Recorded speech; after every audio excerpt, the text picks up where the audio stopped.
Hello everyone, how you doing today? I'm back with my review of IDW Sonic the Hedgehog number 31 and 32. That's right, 2 reviews for the price of 1. Mainly because I didn't get my review out of 31 in time, and now 32 is already out, only a week later, thanks IDW, but regardless. But before we hop into my recap of 31, I just want to say that I am sorry about the lack of activity on this channel, including the review of 31. The truth of the matter is I've just been really busy, I've had a lot of stuff going on. I won't get into too much detail for obvious reasons, but, like, the divorce has been really hard, guys. So the issue begins with Blaze and Sonic at Blaze's castle, which, to my knowledge, I think this is the first time we've ever seen Blaze's castle. And it turns out that Sonic has lost his memory, and he's going by Mr. Needlemouse now, and he's kind of a smug little bugger. Blaze is like, what the heck happened over there?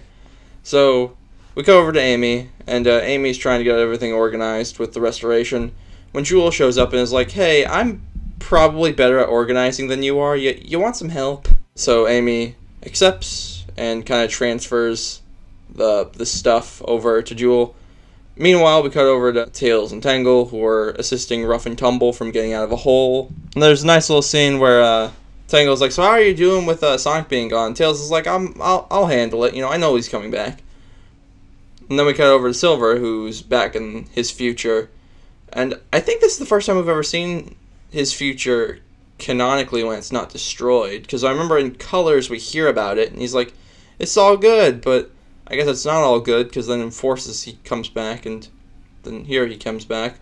But regardless, I haven't read Silver Age in a while, but maybe it looks like that. I'm trying to remember like what the architecture looked like in that book, and it's escaping me. But they have a cute little reference to Sonic CD where Silver goes, we made a good future. Although, I gotta say, I've been an advocate for the longest time of the fact that they should just have Silver be stranded in the past. Like, have him go back in time to do whatever, and then when he tries to go back to the future, the Chaos Emeralds maybe don't let him or something. Just because, like, that way you don't have to keep BSing reasons for him to bounce back and forth between the future and the past. Because, I mean, if we see, like, because obviously, you know, Silver will be back. He's a mainstay Sonic character at this point. So, like, but how are they going to justify? His future's fine. So, unless there's more messing with time, there's no reason for him to go back, which maybe there will be. But I just think it would be a better idea for him to just stay in the past and just kind of be a fixture there. Because, again, then you don't have to have, like, in Team Sonic Racing where he's like, oh, I was sent an invitation for this race, you know, all the way to the future. Somehow, I don't know, and I get part of Silver's appeal is that he's obviously from the future and that he's a time traveler, but it's, I don't know, I just think it would make more sense just to have him be there. But then we cut over to Eggman, who's messing with Omega, and he's working on building Omega into one of his robots, which he's going to use to attack the Sonic Heroes, obviously. And then it cuts to Starlin. He's just kind of, you know, he's at one of Eggman's old bases, and he's like, oh, but I'll be back, and I'll take over the world, and I'll show you, Eggman. And then maybe my favorite bit in the book, we cut over to the Chaotix Detective Agency, where they're answering all these calls, and there's all these people who need help. And Vanilla and Cream show up, and we get a nice little reference to Sonic X with Vector and Vanilla. I just realized this must start with V. That's fun. The Rabbit family essentially are like, we'll help you out so you can go and, you know, help people and actually, like, do your chaotic thing. And then it cuts to Shadow, which there was a lot of chatter about the Shadow bit, and it's something. I mean, like, don't get me wrong, it is good that they have Shadow kind of reflecting and admitting that he's wrong, and he's not just like, I'm the ultimate life form and I can do whatever I want and I didn't make a mistake, Sonic sucks. Like, no, I'm glad that, you know, they're. And a lot of people saw this as Flynn kind of, like, going back and kind of, like, fixing a mistake he made. But personally, I think that this was probably always planned. I don't know. I think it's fine. I just miss old, early 2000s Shadow. I just want him to come back. And then we get to the party, and all the heroes are celebrating. You know, you got Tangle and Whisper, Team Babylon are hanging out. And then Eggman shows up in his big Omega robot, and the issue ends. Overall, I like this issue. It jumps around a lot, but I think it gives everyone enough time to kind of, like, put a bow on their particular story for the story arc. This is what I wanted from the last issue. It's a bit more falling action, a bit more resolution. Although also kind of not really, because we still have a big robot fight in the next issue. But like, I'll take what I can get. It had some cool character stuff, and I quite enjoyed it. Moving on to issue 32, however. Issue 32 opens up with Eggman and the big Omega robot being like, I'm gonna kill all of you, or something, I don't know. And what I really like is that everyone's kind of going like, okay, so what do we do here? So Whisper's like, okay, Amy, what's the plan? Amy's like, I don't know, I'm not in charge anymore, ask Jewel. And then Whisper's like, okay, Jewel, what's the plan? Like, and Jewel's like, I don't know. So Vector actually takes charge, and he's like, all right, guys, here's what we're gonna do. These people go here, these people go here.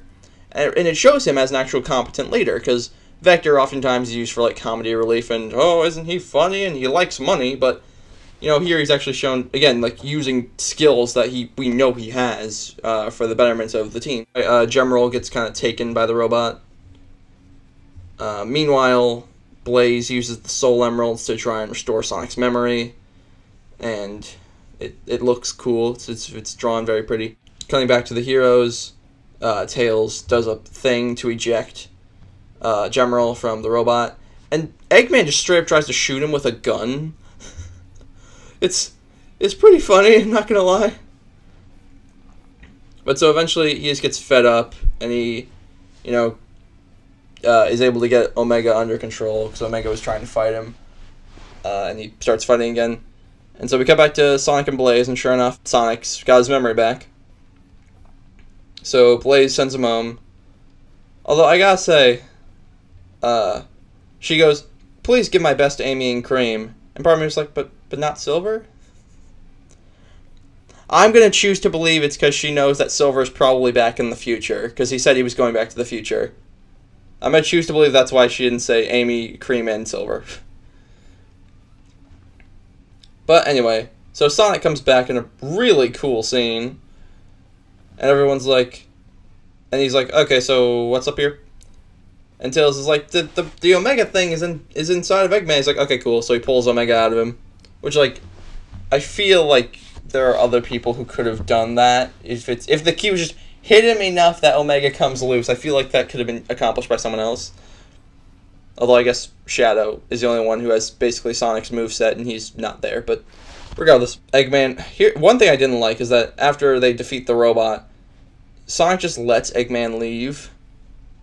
Like, at least in Archie, they made a point to, like, put him in prison.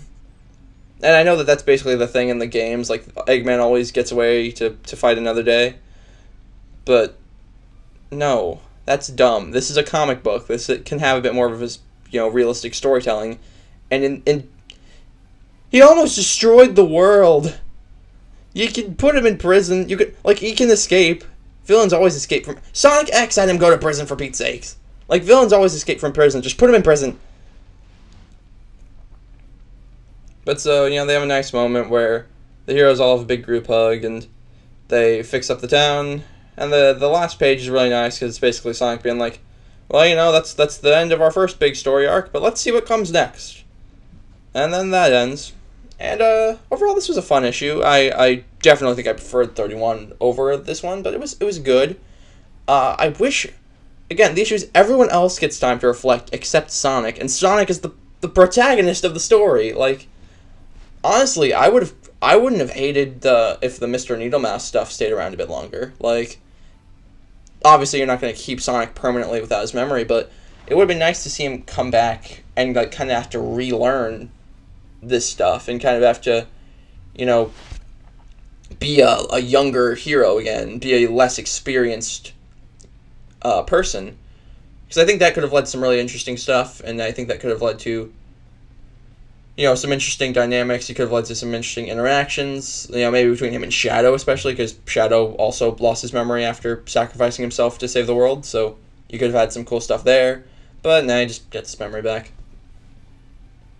It's fine. Like, these two issues are good, and I think they are a fine conclusion to the Metal Virus saga, but I just think that there were little things that could have been done better. But overall, quite enjoyed them. Recommend you going out and getting them if this sounded good to you. But, yeah, so here we are. We're at the end of a long road of of IDW's Sonic comics, of this Metal Virus stuff. I'm really excited to see what comes next. I believe Evan Stanley takes over as head writer next issue. But so, thank you all for coming along on this journey with me. I think I already said that in a previous video, but I'm saying it again. Thank you all for watching. If you like what you see, be sure to leave a like, consider subscribing, help grow the channel. And I will see you in the next video. Bye.